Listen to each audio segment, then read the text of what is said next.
করে ফ্লোরটা ক্লিন করতেছিলাম। হ্যাঁ, আর ওয়েট করতেছিলাম যে মেহমান আবার কারা আসবে। এদিকে আমি ফ্লোর মুছতেছিলাম আর ওদিকে ধপধপ করে কে যেন হেঁটে আসতেছিল। তো দরজার দিকে তাকায় দেখি যে আমার শোরুমের সেই লোক, ম্যানেজার, শোরুম থেকে সেই লোক এসছে, এসে বলতেছে স্যার আমার টাকাটা।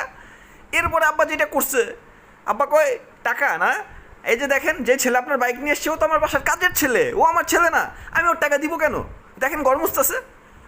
কি আব্বা, সম্পর্ক বদলে গেল একটি বলকে। এরপরে আর কি কম ভাই, আব্বা আপনি এটা কী কইতেছেন? এরপরে কয় ভাই না, তুমি আমার ভাই কওয়া শুরু করে দিছো আব্বারে। আমি আব্বারে কই না, আপনারে কইছি ভাই, উনি আমার আব্বা, ওনার টাকা নেন। কয় আমি ওটা চিনি না, নিয়ে যান।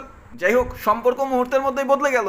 আমি বললাম ভাই আপনার বাইক তো আমি চালাইছি, আমি ধোলাই করে দেই, হ্যাঁ ধুইয়া তারপরে নিয়ে যান। কয় আচ্ছা ভাই আসেন, বাইকের সাথে আপনাকেও দুমু। এই বইলা এমন দোলাই দিছে, আমি কোনো রিয়াকশন খুঁজে পাইতেছিলাম না, কারণ রিয়াকশন যে দিব এই শোরুমওয়ালা আমি জানতাম না। এখন বন্ধুরা